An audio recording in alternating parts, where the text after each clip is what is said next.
menampilkan reasonnya, backgroundnya, kenapa kita secara bertahap mulai melakukan program-program transisi dari pandemi menjadi endemi. Ya, sambil menunggu teman-teman BNPB melakukan enabling dari screen, nanti saya akan cerita dulu ya.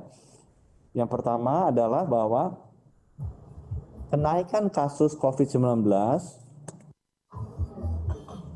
itu disebabkan karena adanya varian baru. Jadi kita sudah melihat bahwa penyebab utama lonjakan dari kenaikan kasus COVID, next slide, adalah karena adanya varian baru.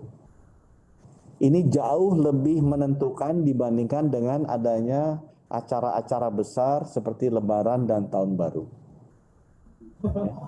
Dan apa yang kejadian di beberapa negara seperti Amerika, Jepang, dan yang sekarang sedang tinggi naik di Taiwan dan China, itu karena ada varian baru BA2, Omicron BA2. Di halaman selanjutnya.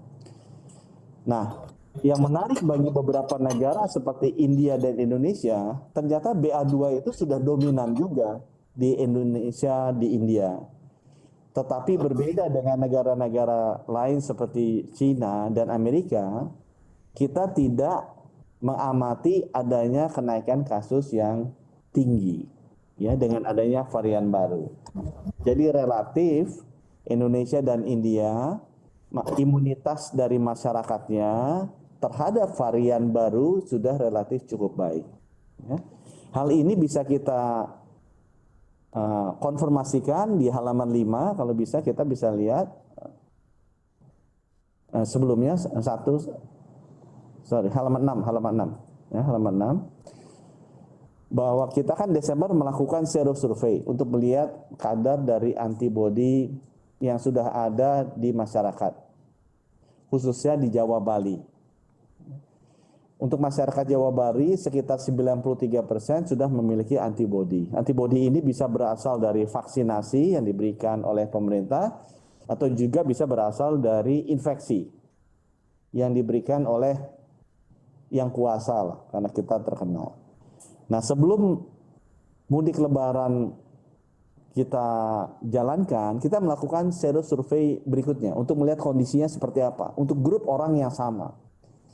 Ternyata naik dari 93% menjadi 99,2%. Ini disebabkan kombinasi sekali lagi karena adanya percepatan dari vaksinasi, tapi juga karena memang penularan Omicron yang jauh lebih tinggi dari Delta, 20%-an di atas Delta, sehingga banyak juga masyarakat kita yang tertular, sehingga memiliki antibodi yang berasal dari infeksi. Data yang menarik juga di halaman berikutnya kita bisa lihat bahwa bukan hanya jumlah populasi masyarakat yang memiliki antibodi lebih banyak, tapi juga titer antibodinya atau kadar antibodinya jauh lebih tinggi. Jadi kalau bulan Desember, rata-rata kadar antibodi atau titer antibodinya dalam order ratusan, ya mungkin kalau saya lihat ya sekitar 500-600. Tapi begitu di bulan Maret kita ukur untuk grup yang sama, kadar antibodinya naiknya ke order ribuan, ya mungkin 7.000, 8.000 ordernya. Ini membuktikan bahwa masyarakat kita selain yang memiliki antibodinya tumbuh lebih banyak, tapi juga kadar antibodinya atau titer antibodinya naik lebih tinggi. Bagaimana penjelasannya? Karena memang banyak rakyat masyarakat Indonesia yang sudah divaksinasi kemudian terkena Omicron. Dan hasil riset di seluruh dunia menunjukkan bahwa kombinasi dari vaksinasi ditambah dengan infeksi membentuk apa yang di kalangan sains disebut super immunity. Jadi kekebalannya atau kadar antibodinya itu tinggi dan bisa bertahan lama. Jadi orang-orang yang sudah pernah divaksinasi kemudian terkena, selain itu melindungi yang bersangkutan untuk masuk rumah sakit, tapi juga membangun super immunity. Jadi kadar antibodinya tinggi, ordernya ribuan, dan juga bisa bertahan lebih lama. Ya. Jadi berdasarkan hal-hal ini, kita melihat bahwa masyarakat Indonesia sudah memiliki daya tahan terhadap varian baru yang sekarang lagi beredar di seluruh dunia dengan cukup baik. Secara ilmiah dibuktikan melalui serosurvei dan secara praktisnya, realitasnya juga dibuktikan dengan adanya kasus yang menurun untuk varian yang sama dibandingkan dengan negara-negara besar lain seperti China, Taiwan, Amerika yang kasusnya masih relatif lebih tinggi untuk varian yang sama dengan ada di Indonesia.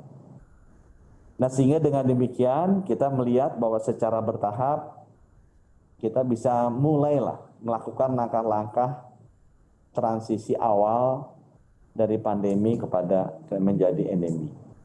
Jadi kalau boleh di halaman 11, kita juga selalu melakukan benchmarking dengan negara-negara lain. Kita melihat bahwa hampir di semua negara kebijakan maskernya itu khusus untuk indoor. Ya. Outdoor bisa dibuka tapi dengan catatan-catatan tertentu. Jadi misalnya di transportasi umum tetap harus pakai. Juga kalau misalnya kita merasa tidak enak badan, batuk-batuk juga sebaiknya tetap dipakai dan beberapa hal lainnya gitu ya. Kalau kita juga merasa tidak nyaman karena rupanya teman-teman kita yang ada di luar banyak yang batuk, kita tetap pakai. Itu merupakan salah satu pendidikan ke masyarakat bahwa sekarang masyarakat memegang peranan yang lebih besar untuk menentukan langkah-langkah atau protokol kesehatan apa yang harus dilakukan oleh dirinya sendiri untuk melindungi dirinya sendiri dan juga orang lain. Ya, ini juga adalah bagian dari edukasi ke masyarakat sehingga masyarakat Indonesia menjadi lebih siap untuk memahami bahwa tanggung jawab menjaga kesehatan kita adalah tugas kita masing-masing. Ya, adalah tugas kita masing-masing. Nah, berdasarkan apa yang tadi kita sampaikan di halaman 12, mungkin kesimpulannya saya bisa sampaikan adalah mengulangi tadi yang disampaikan oleh Bapak Presiden, bahwa sekarang pemerintah sudah tidak mewajibkan penggunaan masker di ruang terbuka. Ya, kecuali kalau misalnya dilakukan di ruangan tertutup, tetap kewajiban pakai masker tetap ada. Di ruang transportasi publik, karena banyak transportasi publik kita yang menggunakan AC dan tertutup. Kemudian buat teman-teman yang populasinya rentan seperti komorbid, lansia, tetap kita minta kalau bisa memakai masker, karena itu melindungi diri kita dari penularan. Kemudian untuk yang bergejala, batuk-batuk, bersin-bersin, sebaiknya memang tetap menggunakan masker. Itu yang pertama yang kami ingin sampaikan untuk meneruskan apa yang sudah disampaikan oleh Bapak Presiden. Keputusan yang kedua yang juga pemerintah sudah sampaikan adalah pelaku perjalanan luar negeri dan dalam negeri. Nah, jadi luar negeri dan dalam negeri yang sudah divaksinasi lengkap tidak perlu melakukan pemeriksaan PCR atau antigen sebelum melakukan perjalanan dengan pesawat terbang. Nah, jadi ini adalah dua keputusan penting yang merupakan langkah awal untuk transisi dari pandemi menjadi endemi, yang nanti kalau kita lihat ke depannya kondisi penularan kasus COVID-19 juga makin lama makin terkendali, yang masuk rumah sakitnya juga makin lama makin sedikit, kesadaran masyarakat untuk menjaga kesehatan dirinya sendiri juga semakin tinggi, kita bisa melakukan langkah-langkah relaksasi lainnya yang secara bertahap akan membuat hidup kita kembali normal. Hidup kita bisa bersama-sama dengan virus ini yang mungkin akan ada 5 tahun atau 10 tahun atau 15 tahun lagi lama bersama kita seperti virus-virus lainnya, tapi kita mengetahui bagaimana caranya kita bisa menangani virus ini dan hidup bersama dengan virus ini. Nanti saya akan persilakan Pak Wiku untuk bisa menyampaikan secara rinci teknisnya seperti apa. Cuma saya ingin sampaikan bahwa maskernya, penggunaan masker tidak wajib di luar itu bisa dilakukan segera. Sedangkan untuk yang tidak menggunakan PCR atau antigen, kalau sudah divaksinasi lengkap, nanti akan ada waktu cut off-nya yang nanti akan disampaikan oleh Pak Wiku. Demikian teman-teman, media dari kami memberikan latar belakang dan penjelasan tambahan menindaklanjuti dari konferensi pers yang tadi disampaikan oleh Bapak Presiden. Terima kasih. Wassalamualaikum warahmatullahi wabarakatuh. Dan saya kembalikan ke Mas Heri. Silakan Mas Heri. Assalamualaikum warahmatullahi wabarakatuh. Jadi cukup jelas teman-teman tadi kenapa dua keputusan penting itu diambil hari ini. Salah satunya adalah imunitas warga negara Indonesia sudah cukup baik yang tercermin dari hasil survei maupun kasus. Baru saja saudara disampaikan oleh Menteri Kesehatan Budi Gunadi Sadikin yang menjelaskan.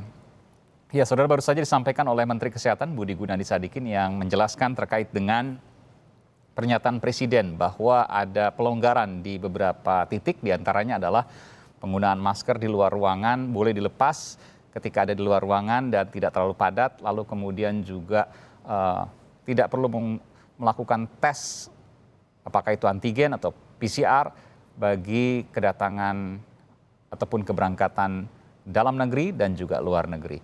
Tadi disampaikan oleh Menteri Kesehatan Budi Gunadi Sadikin bahwa salah satu faktor yang menyebabkan tidak adanya peningkatan penularan COVID-19 adalah imunitas dari warga Indonesia yang memang tinggi. Dari sebelumnya kira-kira 6 bulan lalu sekitar ratusan, lalu kemudian dites terakhir mencapai ribuan atau naik 10 kali lipat lebih. Dan ini tentu menjadi kabar gembira meskipun juga tetap harus kita sadari bahwa COVID itu masih ada, tetap bahwa imunitas kita perhatikan, kesehatan kita perhatikan, tentu kebiasaan sehat juga wajib kita teruskan. Mudah-mudahan kita segera lepas dari pandemi menuju endemi dan seterusnya bisa kembali ke kehidupan normal kembali.